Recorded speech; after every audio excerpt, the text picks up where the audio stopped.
and they are still using oxen, you know. I know for sure that we have a 2 billion facility for mechanization, which we can tap into. It is delayed because of useless bureaucracy in government. And I want to tell Okebe that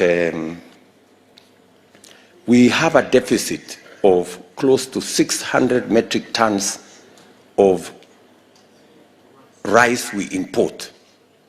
Surely we can grow that rice locally. The same way Mary Ochieng said, we are importing potatoes and tomatoes from Uganda. We are importing, I don't know, something else from Tanzania, when we can grow it. Actually, if you look at the total import of food items to Kenya, is actually 180 billion Kenya shillings every year. That 180 billion shilling gap is actually a market our farmers can grow into. We should be able to facilitate our farmers to grow that 180 billion worth of food that we are currently importing. And I want to say that the region that has the highest potential, I want you to listen to me, the region that has the highest potential of growing what we are importing at the moment is Western and Nyanza. That is the region that has the highest potential of importing the oil crops, the chile, sugar, that whole space. This region can actually be the region that can grow for us what we can use to close the gap of imports of close to 180 billion Kenya shillings. Finally, John Ochieng, my good friend, speaking on behalf of people who are able differently, has spoken very well about inclusion, and I agree with him that inclusion is a serious challenge. We must continuously assess our performance when it comes to including people with disability in the whole space of taking the country forward. This morning, for example, we made a decision that all the people who are running for whatever office in UDA, any person with disability running in UDA will run for free. There will be no nomination fees. I am sure we will be pushing the bounds. We will be pushing the boundaries to make sure that people with disability, they are included in the management of our country. We will continue to have that discussion, my good friend Ochieng. I know you have asked me to make a sponsorship of your engagement on behalf of people with disability in Tanzania. And I have told my office to organize so that we can sponsor you. I have been told it's going to cost around 150,000. I will ask Masera there to arrange 150,000 so that we give it to Mr. Ochieng. He can go and attend the conference and give us some feedback, right? So, I think I just thought I should respond to those issues before I finally make my final statement. And my final statement is as follows. I have told you that governance and politics and management of the country is too important to be left to politicians alone. Every patriotic citizen must step forward, to participate, because it is our country and whatever happens affects all of us. Are we together? I have three things that I want to speak to you about. I want to first speak to this bottom-up economic model. I know many people are, my competitors especially, they are struggling with this bottom-up thing because they are not used to us having an economic discussion. But we have forced them. The people of Kenya have forced the politicians to engage on matters economy. It is no longer enough to have a discussion about which position and which place and the usual theatrics of politics. Politicians today and my competitors today have been forced, each one of them, to have a discussion on the economy. And I am a very proud Kenyan that we are having a conversation about the economy of our nation. One of my competitors is talking about uchumi maradufu. That's very good. Another competitor of mine is talking about giving people some handouts. That's very good. Another competitor of mine is speaking about some other story. So long as we are discussing the economy, let us continue with the discussion. Tuendelee. Si namna hiyo? Tunaelewana? So, what is bottom up? I want you to listen to me very carefully because we are having a discussion of our lifetime. When we took over with President Uhuru Kenyatta in 2013, I want to give you a bit of background. We decided that we are going to build politics on a different platform, and we are going to have a new foundation. And the foundation was non-ethnic, non-regional. We must avoid hate, ethnicity, and division. Right? So in our first term, we decided that we are going to do the railway. We did 700 kilometers of the railway. We decided that we are going to do roads infrastructure. We have done so far 10,000 kilometers of tarmac, new tarmac in Kenya. We decided that we are going to roll out generation and distribution of electricity. I am very happy to say that today we have raised the number of households connected to electricity from 2 million to 8.5 million today. And particularly in Kisumu, the number of people connected to electricity in 2013 was 42,000. 42,000 people connected to electricity in 2013. Today, we have 242,000 people connected to electricity in Kisumu. Are we together? Yes. Hii Kisumu hii. 2013, watu walikuwa na stima walikuwa watu 42,000. Leo tumefikisha watu 242,000 connected to electricity. We have connected 200,000 more people to electricity in Kisumu than were collected in 50 years. Are we together? The facts are very stubborn. They never lie. All right? So you can go check the statistics. Number 3, we decided also that we were going to expand and re-engineer education. That's why you have 100% transition. You have the free secondary, which has challenges, but we are streamlining it. And we also said we must move our education more to Tibet.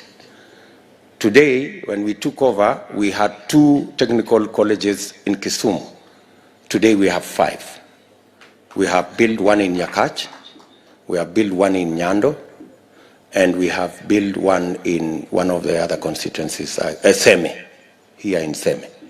We have built 3 new technical training colleges in this Kisumu. We had Riyadh and we had Kisumu National Polytechnic. Those were the 2 that were there. And we have built 180 new technical training colleges in the whole country because we want to re-engineer education. Are we together?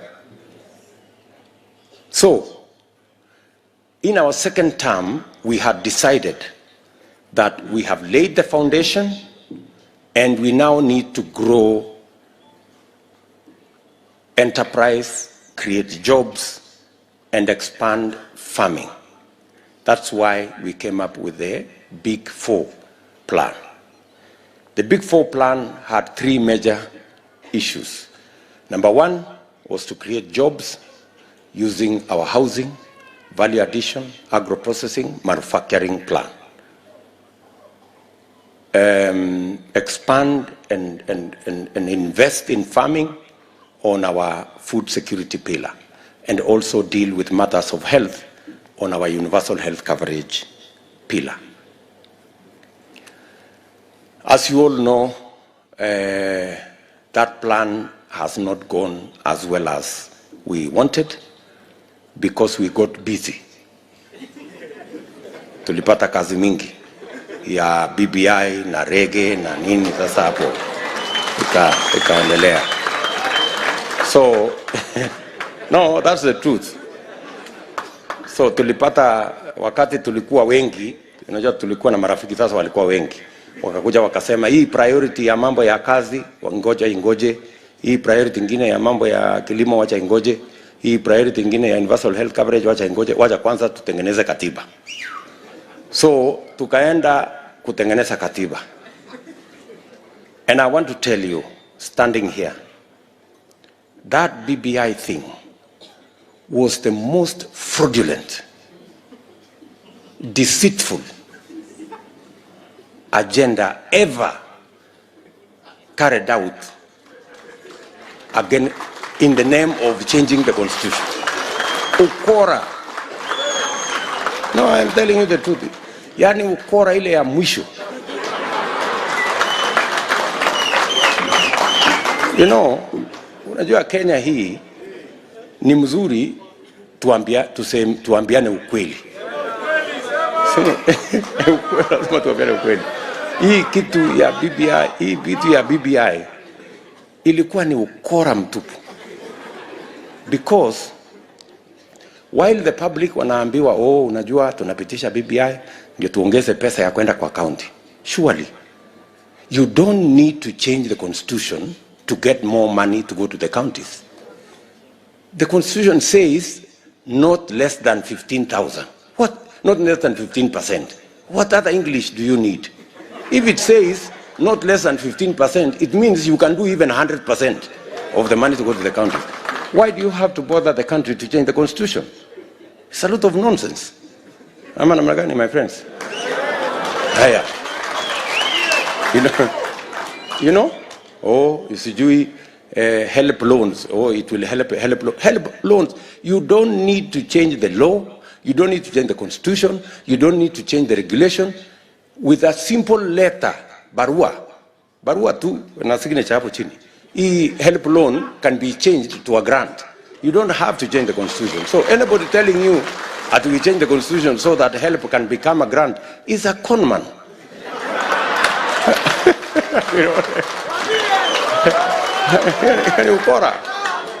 know?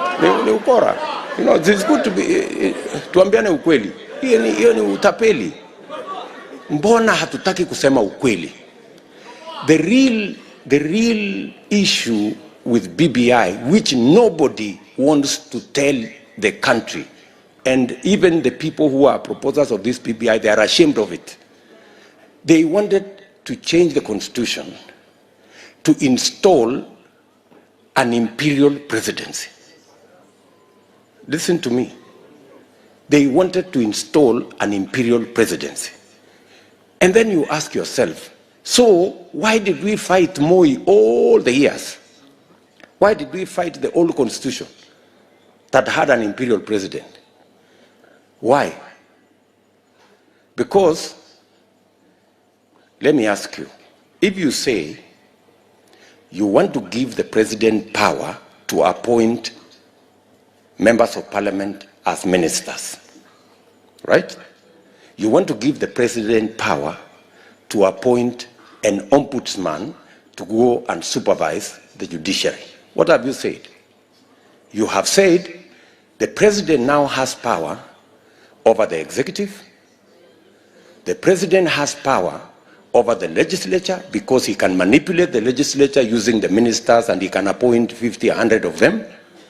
And the president has power over the judiciary because he can use the ombudsman to manage the judiciary and whatever decisions they want to make. See, we have installed an imperial president. Did any Kenyan here say tuongeze powers ya president? Mnanielewa? So this is fraud. And none of these people are telling us. That's why when I tried to tell them in Bomas, wakanipigia makelele. Oh, sijui kama tunaelewana. Tuko pamoja? Yes. This is it. Why don't we want to tell each other the truth? Hii deceit ya siasa ya Kenya. For how long are we going to have this thing? Mbona tusiambiane ukweli? Tunaelewana? So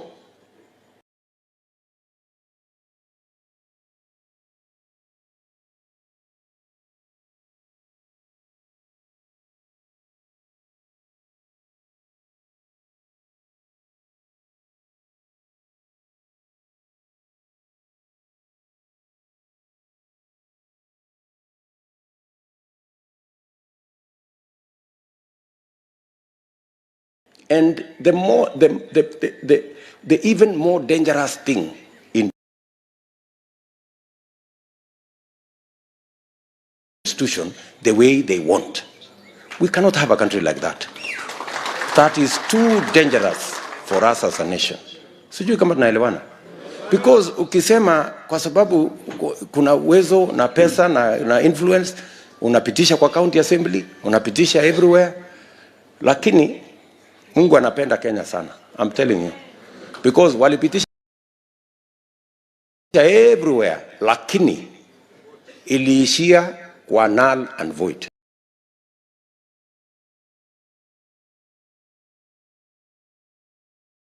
Hiyo story yote iliishia pale kwa null and void. Walikuwa wanatuimbia hapa, oh, nobody can stop reggae. Oh, nobody can stop reggae. Reggae. Time. Where 4 years were wasted.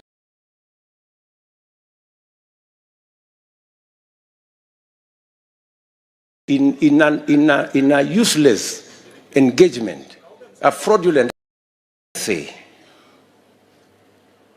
Anybody who tells us today that the priority is to change the constitution so that we can create the position of prime minister, deputy prime minister, assistant prime minister, vice prime minister, I don't know what. Na hiyo zingine. For leaders like myself. And yet, millions of our own children we have taken to school. They have certificates, they have degrees, they have diplomas, are languishing. Many of them, they have gotten into drugs. Many of them have gotten into crime. Many of them are into depression. And then you want to tell me, in that circumstance, the priority is to create jobs for leaders. It is stupidity. Ujinga. No, honestly, ujinga. Unawezaje kusema ati priority in this scenario where we have 4 million young people, our children, we have taken them to school, we have paid their school fees, they have certificates, diplomas and degrees, and you want to tell me it is not a priority to sort out their issues, that it is a priority to go and change the constitution so that we can create positions for ourselves as leaders? That is stupidity. It cannot be anything else. Sijui kama tunaelewana, my friends. Na hii ujinga lazima tuondoe kwa Kenya. Hii ujinga hii lazima tuondoe kwa Kenya. Tunaelewana? We must get rid of this thing, my friends. Sawa? But it's not possible. It's not possible how? Si tumejenga 10,000 kilometers of the road, tarmac. Si tumejenga reli 700 kilometers. Si tumeunganisha stima imefika watu milioni 8. What is so difficult about making sure that these young people have a job or are engaged meaningfully? And when I say have a job, I don't mean just have a pay slip. I mean everybody has an income. They are working somewhere and they are earning something, and they can stand for themselves, and they can fend for their families, and they can put food on the table for their families. Nyinyi mnanielewa? Tunaelewana? Number 2, na ndio tunasema bottom up. Bottom inaanza na hawa vijana hawa wenye hawana kazi hawa. Tunaelewana? Why do we need so much security to do anything? Why do we need all this security? It's because these guys have nothing to do. We must get them something to do. It is not their fault. It is not their fault that they are jobless. It is because there is nowhere to work. It is our duty to create the space and the projects and the programs to engage them in work. Tunaelewana, my friends? And this thing has no tribe. The same way you have so many young people here is the same way you have so many people in Eldoret. It's the same way you have so many people in Kisumu, in Nairobi, in Nyeri, in Mombasa. It's everywhere. So nobody should tell you it is this community versus that community. It is not. Sawa sawa. Number 2, we must create the environment. And many of you have spoken to it. We must create the environment for us to do business. 80% of business is carried out in the micro, small, and medium enterprise. Hiyo micro, small, and medium enterprise ni mambo mingi, lakini micro ni hii mama mboga tu, huyu Mary Ochieng alikuwa anasema hapa. Hiyo ndio micro. 1, we must create the space for them to do business. If it is a market, it must be properly done. If it is so that we can create the environment, and we are talking about the environment in general. If it is a market for the traders, it will be equipment for the fishermen, it will be the cold rooms, it will be the meals for Mr. Okebe and his team. Make sure they have correct storage, make sure they have the correct milling, so that we create an environment for them to thrive. Number 2, we must have the law to protect everybody's business so that other people's businesses are not criminalized. And number 3, which is most important, we must create the financial ecosystem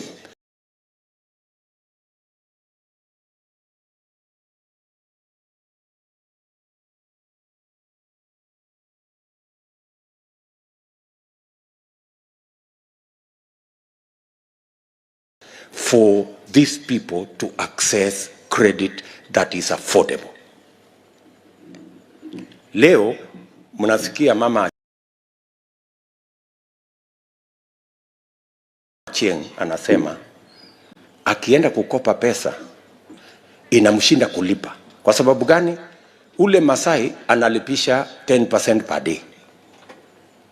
Kama angepata mahali ya kukopa at 5% per year, she would do her business very well.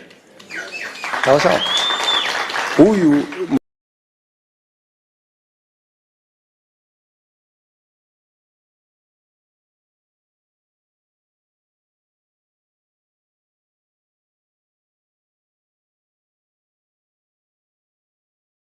we have CDF.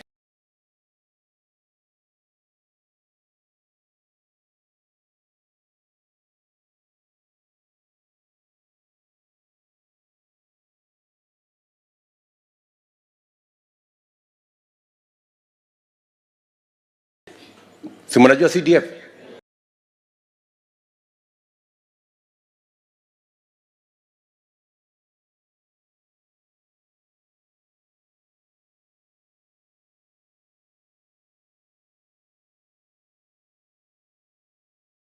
Ni mnanielewa? It is not free money, but it is credit that will assist these people access money at 2, 3, 4, 5%.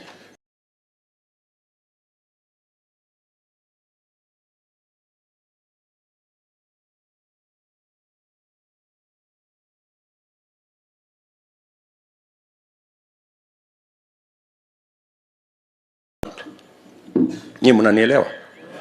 So, and we need to make, mtu asiwadanganye.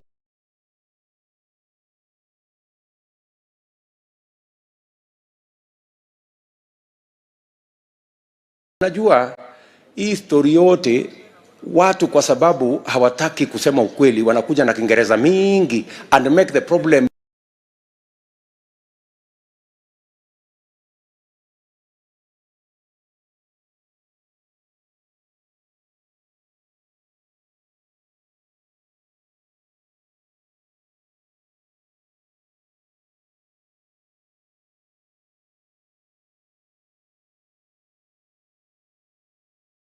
we must put money in seeds, we must put money in a dam.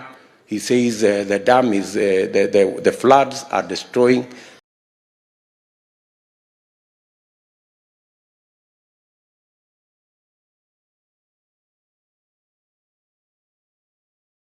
So we need just to contain that water.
That I am suggesting to you.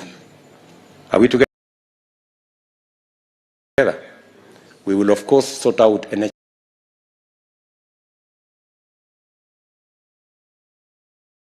Yes, yeah.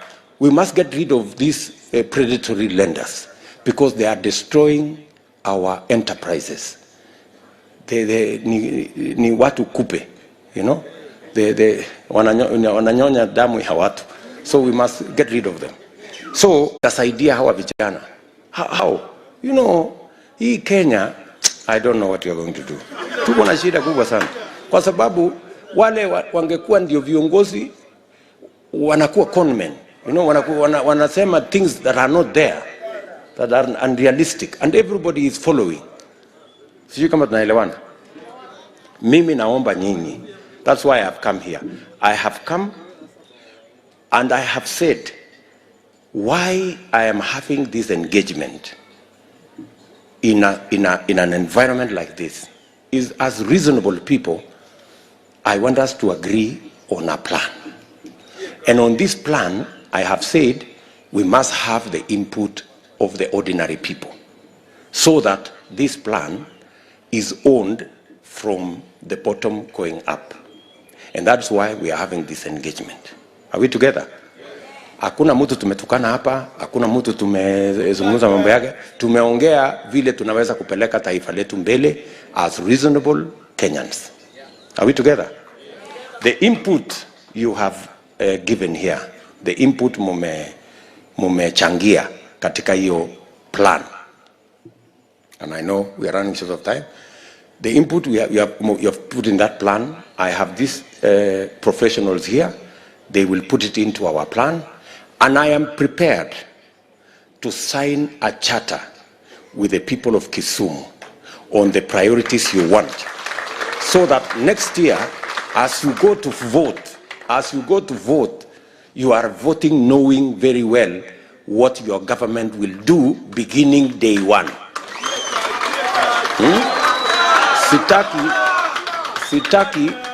Sitaki mupige kura without knowing what you are voting for. Ama namna gani? Na mimi nataka niwaambie tafadhali. Politics is about interests. It is not about your relative, your friend, or the person you love. It's about interest. Are we together? You vote for your interests. And that's why I am saying, tuwache siasa hii ya kelele mingi. Mtu anakuja ria namna hii, alafu unapiga kura, mwisho nothing doing. Hapana. No. That ria thing, sijui tibi, must stop. You know? Hapana. Haiwezi kuwa namna hiyo. People must know hii tunapiga kura ni nini. Sijui kama tunaelewana watu wa Kisumu dala. Si tunapiga kura so that we vote intelligently. We know what we are voting for. We have a plan, and all the other candidates should come and tell you their plan. Mtu asikuje tu na kelele ama namna gani? Tumeelewana? Bas. Yes, iko swali. Swalisha. Kuna mtu hapo wako na swali.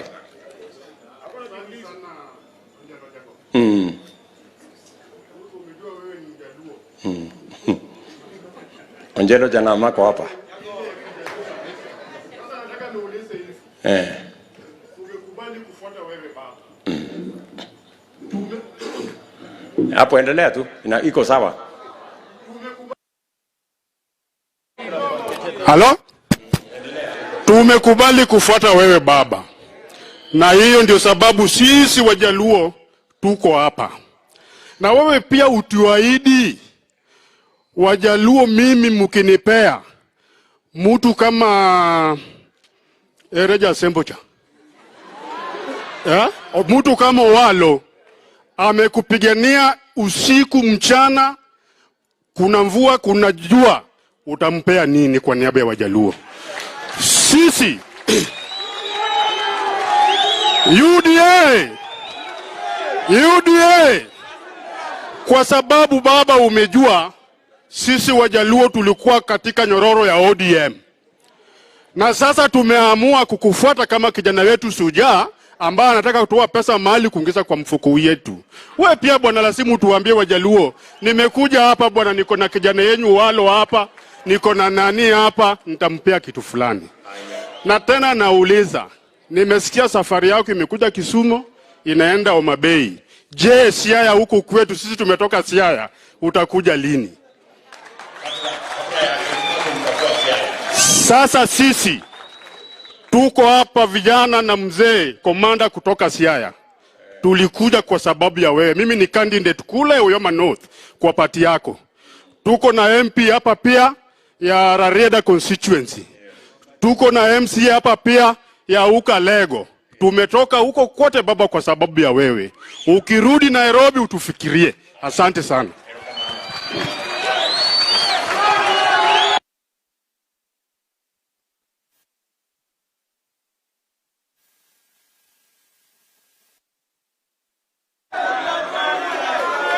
Hii serikali, my good brother, your question is very good.